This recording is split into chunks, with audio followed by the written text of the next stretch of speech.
Mantan Menteri Agama Yakut Holil Qomas ditetapkan sebagai tersangka dalam kasus dugaan korupsi penentuan kuota ibadah haji Kementerian Agama 2023-2024. Juru bicara Komisi Pemberantasan Korupsi, Budi Prasetyo menyatakan selain Yakut, KPK juga menetapkan tersangka lainnya, yaitu staf sus mantan Menteri Agama tersebut.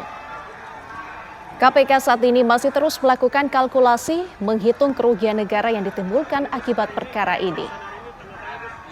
Penetapan tersangka terhadap mantan Menteri Agama tersebut ditetapkan KPK pada Kamis kemarin.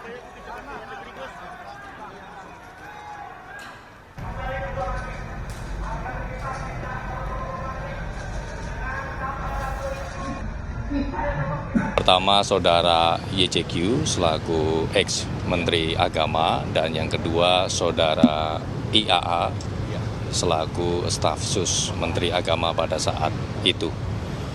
Dalam perkara dengan sangkaan kerugian keuangan negara atau pasal 2 pasal 3, BPK saat ini masih terus melakukan kalkulasi untuk menghitung besarnya nilai kerugian keuangan negara yang ditimbulkan dari perkara ini. Terkait dengan kelanjutan penyidikannya, nanti kami akan update karena memang penyidik masih terus melakukan pemeriksaan dan juga penyitaan terhadap barang bukti yang dibutuhkan, termasuk dari para PIHK atau Biro Travel penyelenggara ibadah haji, sebagai salah satu upaya juga untuk optimalisasi aset recovery. Sehingga ketika nanti sudah ditetapkan nilai kerugian keuangan negara yang timbul dari perkara ini, kemudian KPK juga bisa memulihkannya secara optimal. KPK akhirnya menetapkan Menteri Agama periode 2020-2024 Yakut Holil Qomas menjadi tersangka perkara korupsi penentuan kuota ibadah haji Kementerian Agama 2023-2024. Untuk mengetahui kondisi lebih lanjut, sudah ada rekan kami di gedung KPK, ada Putri Lestari. Selamat sore Putri, bagaimana kondisi terkini di sana? Apa update terbaru yang bisa Anda kabarkan kepada kami? Ya baik, Nadila dan juga pemirsa, mengabarkan langsung dari KPK Jakarta. Ini memang benar KPK menetapkan tersangka dalam kasus korupsi penentuan kuota ibadah haji di era Kementerian Agama 2023-2024, di mana memang penetapan tersangka ini sudah dilakukan pada hari Kamis 8 Januari 2026. Ada dua tersangka yang ditetapkan oleh KPK, baik Nadila dan juga pemirsa. Ini ada mantan Menteri Agama Yakut Holil Qomas dan juga staf khusus Yakut pada masa kementerian saat itu, yakni Isfal Abidal Aziz atau biasa dipanggil dengan Gus Alex, di mana memang dalam perkara dengan sangkaan kerugian keuangan negara atau di dalam pasal 2 atau 3 Undang-Undang Tindak Pidana Korupsi dalam kasus tersebut ini, dalam konstruksi perkaranya, Nadila dan juga pemirsa, memang dari pemerintah Arab Saudi memberikan kuota tambahan sekitar 20.000 kepada pemerintah Indonesia.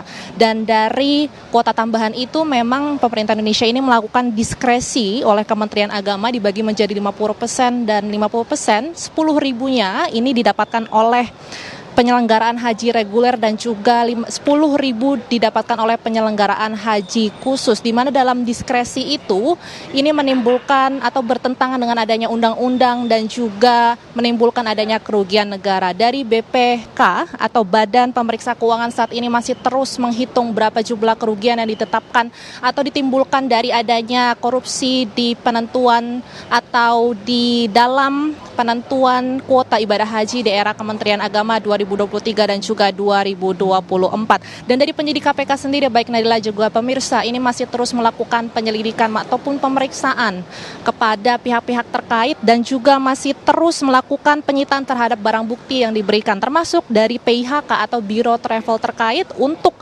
sebagai salah satu upaya optimalisasi dari aset recovery, di mana nantinya apabila dari jumlah kerugian sudah ditetapkan oleh yang dari lembaga yang terkait ini, maka nantinya dari pihak KPK akan terus mengoptimalkan dari jumlah kerugian yang ada. Dan kemudian dari KPK sendiri tadi juru bicara KPK yakni Budi Prasetyo menyebutkan atau mengapresiasi kepada pihak-pihak terkait yang sudah hadir memberikan pemeriksaan atau hadir sebagai saksi di gedung KPK Jakarta, di mana memang ia menyebut ini merupakan hal yang baik. Begitu baik Nadila juga pemirsa, termasuk mengembalikan barang bukti di mana sebagian barang bukti tersebut adalah berupa uang. Dan memang hingga saat ini baik Nadila juga pemirsa dari pihak Yakult masih belum mengkonfirmasi adanya hal tersebut, dan untuk pemeriksaan Yakult sebagai tersangka memang dari pihak juru bicara KPK Budi Prasetyo menyebutkan bahwa memang hari ini belum ada pemeriksaan dari Yakult sendiri sebagai tersangka. Kami masih akan terus menunggu konfirmasi lebih lanjut pemeriksaan Yakult sebagai tersangka di gedung KPK kapan ataupun kegiatan lainnya. Kami masih terus menunggu update selanjutnya yang ada di KPK. Dan memang dari penyidik juga terus mempertimbangkan peran aktif dari staf khusus Yakult yakni IAA atau Gus Alex dalam proses diskresi bagaimana pendistribusian dari kuota haji, termasuk dugaan aliran uang yang ada dari pihak PIHK atau Biro Travel terkait. Demikian yang dapat saya sampaikan dari gedung KPK Jakarta. Kembali kepada Anda Nadila di studio. Putri Lestari mengabarkan langsung dari Gedung Merah Putih KPK. Selamat kembali bertugas.